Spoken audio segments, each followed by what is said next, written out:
Em nome do Pai, do Filho, do Espírito Santo. Amém. Evangelho de Jesus Cristo, segundo Lucas, capítulo 6, do versículo 6 ao 11. Num outro sábado, Jesus entrou na sinagoga e começou a ensinar. Estava ali um homem que tinha a mão direita aleijada. Alguns mestres da lei e alguns fariseus ficaram espiando Jesus com atenção, para ver se ele ia curar alguém no sábado, pois queriam arranjar algum motivo para acusar de desobedecer à lei. Mas Jesus conhecia os pensamentos deles, e por isso disse ao homem que estava com a mão aleijada: Levanta-se e fique em pé, aqui na frente. O homem se levantou e ficou em pé. Então Jesus disse: Eu pergunto a vocês, o que é que a nossa lei diz sobre o sábado? O que é permitido fazer nesse dia? O bem ou o mal? Salvar alguém da morte ou deixar morrer? Jesus olhou para todos os que estavam em volta dele e disse para o homem: Estenda a mão.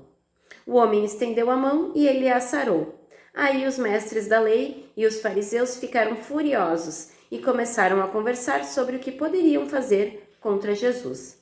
Palavra da salvação, glória a vós, Senhor.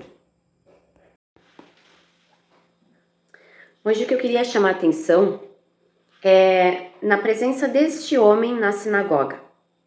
Esse homem que tinha a mão seca, uma deficiência física, ele não andava com Jesus. Aqui diz que a crença dele era judaica, ele era judeu. Então ele ia na sinagoga rezar, ouvir a palavra. Então ele não era seguidor de Jesus. Porém ele estava lá, confiando em Deus. E o que Jesus era para esse homem? Uma resposta de Deus à sua enfermidade. Só que ali, naquele momento, Jesus estava querendo dar uma resposta a perguntas mentais dos mestres da lei. E ele usou esse homem de fé para isso. Então, o que eu queria dizer em relação a esse homem é que ele estava no lugar certo, na hora certa. E aí Jesus usou essa situação para operar um milagre na vida dele, e esse milagre reverberou para outras pessoas, para outras situações acontecerem. Para o propósito de Jesus aqui na Terra começar a se confirmar, porque daí os mestres da lei começaram a pensar o que fariam contra Jesus. Então, aqui a gente tem duas lições de como que a nossa oração para Deus pode ser atendida. Primeiro, a gente tem que estar no lugar certo. Não adianta a gente querer ser atendido por Deus e continuar tendo a mesma vida torta que a gente tem, andar com as mesmas pessoas que não têm princípios, frequentar lugares mundanos. Deus não vai operar na tua vida se tu não fizer movimento nenhum em direção a Ele. Esse homem tinha uma deficiência física, mas ele tinha uma rotina de fé. Ele estava frequentando a sinagoga. E aí, às vezes, Deus pode usar, aí a segunda situação da tua oração, né? Deus pode usar o teu milagre para dar exemplo para outras pessoas. Então, quando tu ora para que Deus opere um milagre na tua vida, qual é o propósito desse milagre? Que vantagem Deus vai ter sobre esse milagre ser operado na tua vida? Então, a cura desse homem não foi só para benefício próprio.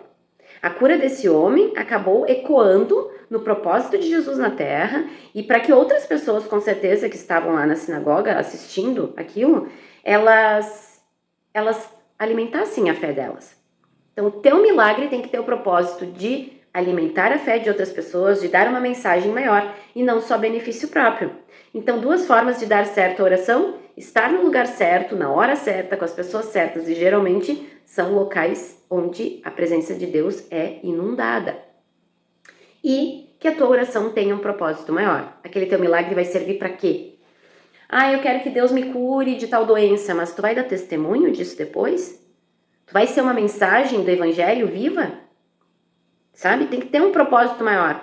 E por que Deus não opera milagres quando não tem um propósito maior? Por causa do ego dele? Porque ele quer que tu fique enaltecendo o que foi o milagre? Não, é porque quando o teu milagre ele esbarra só na função em si de ser um milagre, em poucos dias tu já esqueceu que aquilo aconteceu na tua vida e tu já começa a ter outra necessidade. Então, O ato de ser agradecido, de tornar o teu milagre um propósito de vida e que ecoe para as outras pessoas, faz com que tu viva esse milagre mais tempo. Porque senão a nossa vida fica vazia e infeliz porque a gente nunca está saciado, aquilo nunca é o suficiente, eu preciso sempre de uma coisa a mais, uma coisa a mais, uma coisa a mais. Então Deus, Ele quer que tu viva o propósito do milagre que tu recebeu para sempre. Por mais que faça 20 anos, 30 anos que tu recebeu esse milagre.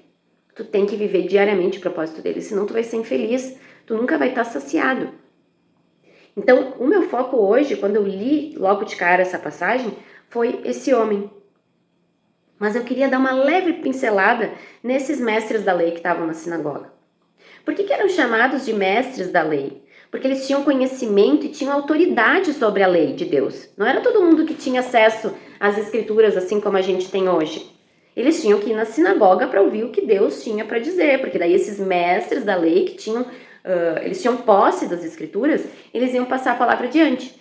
Então, se eles tinham tanto contato com a palavra e se eles tinham tanto tempo de estudo, será que eles não deviam entender melhor a vontade de Deus para aquele povo? Mas eles estavam cegos pelas coisas que eles mesmos criaram, a verdade que eles criaram em cima da palavra, e ficaram cegos para a vontade de Deus real.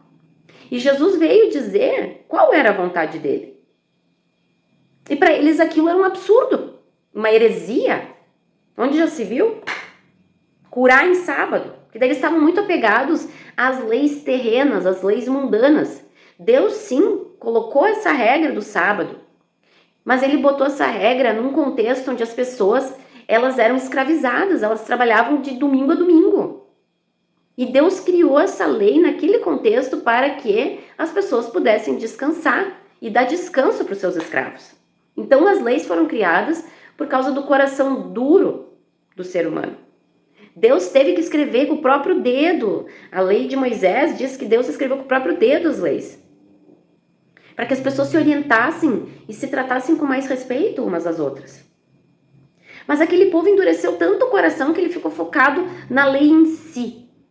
E esqueceu que a lei não era sobre a lei, era sobre as pessoas. Então que nosso coração não esteja endurecido para essa palavra.